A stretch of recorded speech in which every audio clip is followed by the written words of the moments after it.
Wakil Presiden Gibran yang banyak melakukan akrobat politik. Kita catat saja misalnya, ia sangat aktif memantau realisasi program makan siang gratis ke sekolah-sekolah. Ia tampil di berbagai sekolah di beberapa tempat untuk memastikan, katanya, bahwa program itu akan berjalan dengan baik. Saya tidak tahu kehadiran Wakil Presiden di berbagai sekolah seperlu apa untuk memastikan sebuah program bisa berjalan dengan baik. Kegiatan pemantauan atau monitoring untuk aspek yang seteknis dan sekecil itu bisa dilakukan oleh apa saja. Apalagi ini Wakil Presiden muda, anak zaman digital, dan tentu saja digitalisasi dengan sangat gampang memonitor segala sesuatu berkaitan dengan itu. Jadi monitoring program makan siang gratis tentu hanya sekedar modus saja. Ada sesuatu yang lain yang tentu saja ia targetkan. Ia juga sangat tanggap bencana. Ketika terjadi bencana kebakaran di Jakarta misalnya, ketika terjadi beberapa bencana di beberapa tempat, ia langsung datang. Dan bukannya hanya datang, dia memperlihatkan wajahnya yang penuh simpati, menjadi bagian dari korban, dan menyatakan dirinya ingin berbuat sesuatu untuk mereka.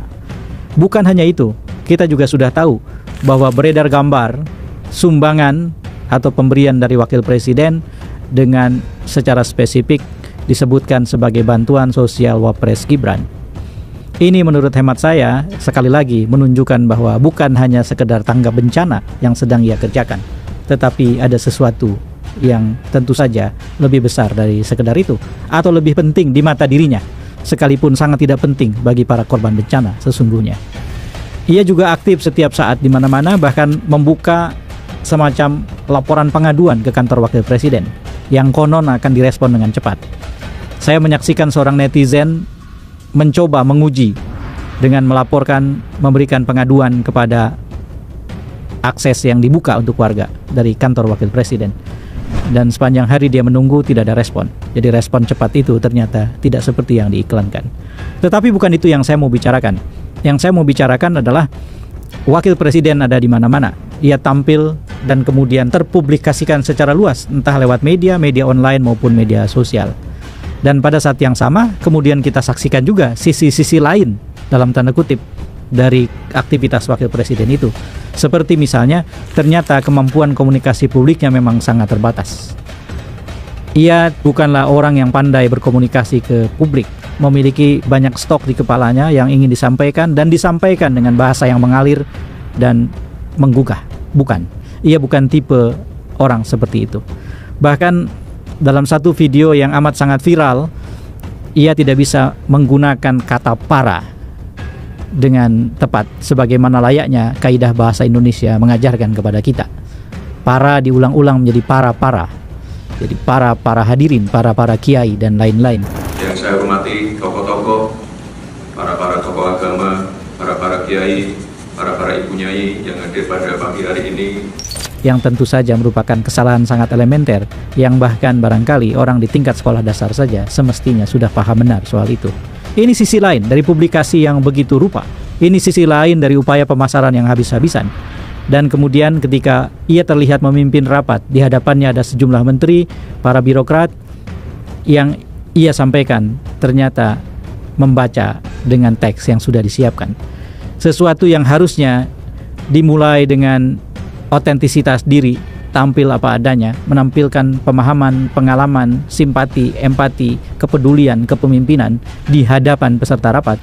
Yang ia tampilkan adalah seorang yang membaca teks. Ya, halo teman-teman, kembali dengan saya di channel Indonesia 2045, membahas seputar politik, pendidikan, hingga budaya.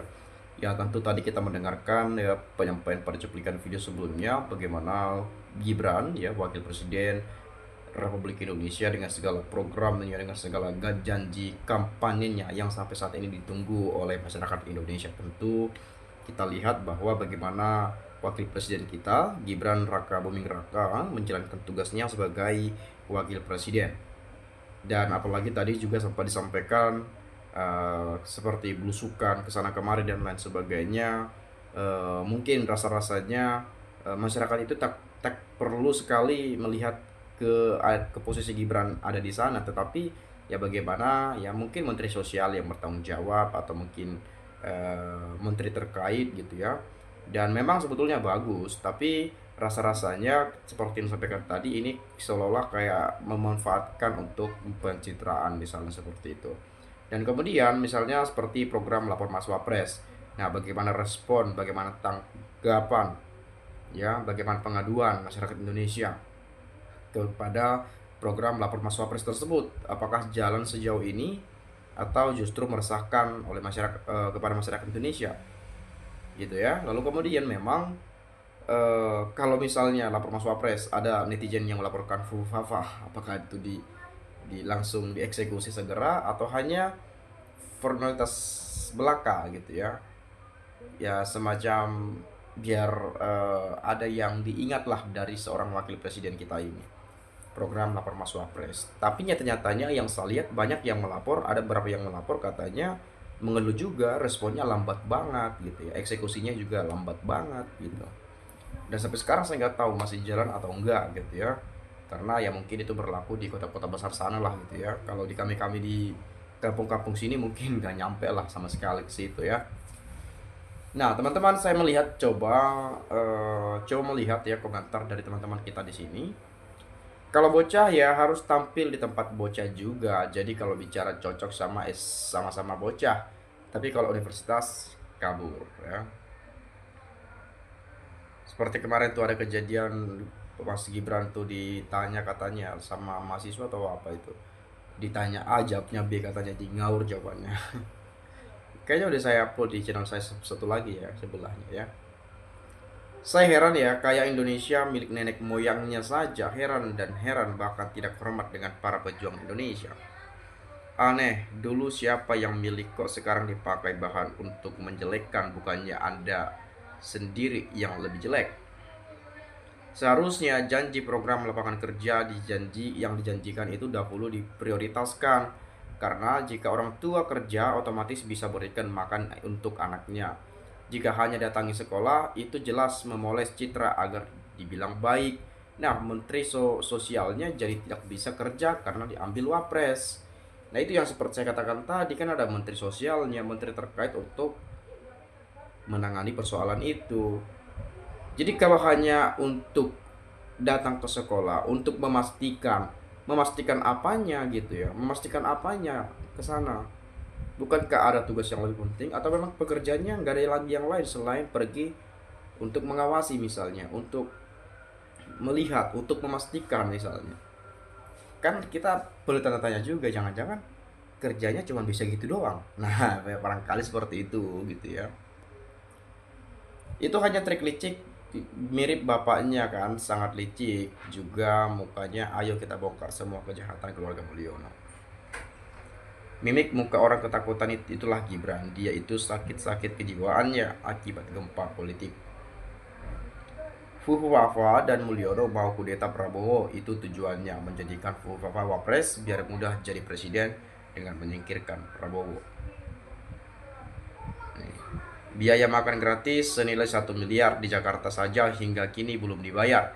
Gimana jika untuk seluruh wilayah NKRI seluruh rumah makan bisa bangkrut?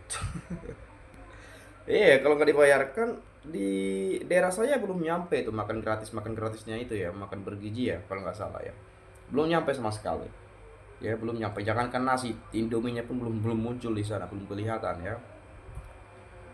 Jangan hanya di kota-kota sana saja maksud saya. Jadi harus adil dong gitu ya, harus seluruh rakyat Indonesia merasakannya, yang adik-adik kita yang masih sekolah gitu ya. Orang kelihatan bodohnya baga-baga itu pekerjaan petugas konsumsinya.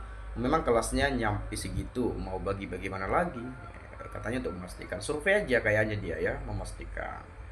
Padahal kalau nggak salah tim survei pun ada ya, kalaupun mau survei. Oke, kemudian yang terakhir saya bacakan. Kasus milik Gibran Kaskus ya, sorry. Kaskus milik Gibran, Fuhuwafa milik Gibran.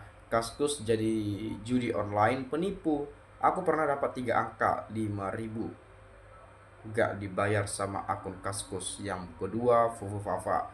Aku berjalan cari pelacur, gak sengaja lihat Gibran main sama cewek. Ini informasi nyata dan asli benar, supaya publik tahu siapa pemilik akun tersebut. gak lain dan gak bukan itu adalah Gibran anaknya Mulyono Jokowi penipu. Betul, sebenarnya ijazah Gibran diseleksi lagi mumpung masih baru jadi wapres, jadi tidak terlambat ya. Nah itu dia di gaya komunikasinya juga saya lihat kayak tidak mencerminkan pernah sekolah di luar negeri, misalnya kuliah gitu ya. Coba kita perhatikan cara komunikasinya. Kalau nggak baca teks misalnya, kayak agak orang kebingungan kelihatannya. Apalagi kalau ada pertanyaan-pertanyaan gitu ya. Tapi teman-teman lah ya, yang apa itu ya, yang nilai ya. Pelangga-pelongo ngomong di depan forum nggak nyambung. Ditanya sama anak SMP aja jawabannya nggak nyambung, wapres pokoknya ya. Seharusnya Bapak Presiden Prabowo jangan diwakili sama Gibran, menurut pribadi kami kurang layak. Bosku, Gibran sangat malukan bosku katanya ya. Namanya juga lagi pencitraan. Dulu saat Ma'ruf Amin jadi wapres nggak pernah dilibatkan. Sekarang wapresnya selalu nongol untuk hal-hal yang nggak perlu. Yang penting nongol di media demi 2029. Kok besuk terus pengen maju? Rakyat harus pandai memilah dan memilih.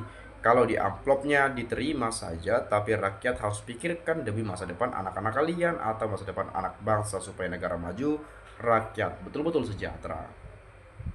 Rakyat suruh bayar pajak untuk gaji wapres, tapi yang kita dapat orang yang gak bisa apa-apa, hanya jadi beban negara saja. Itu wakil presiden kebanggaan piaraannya Jokowi, ngomong aja gak becus. Aduh, sama RT di kampung saya aja masih bagusan RT saya. Wow, para kebanggaan piaraannya Jokowi. Ya, gaya komunikasinya juga saya kurang respect ya, agak sedikit, bukan sedikit aja sih, sekelas wakil presiden kalau seperti itu rasa-rasanya ya terlah pokoknya seperti komentar tadi.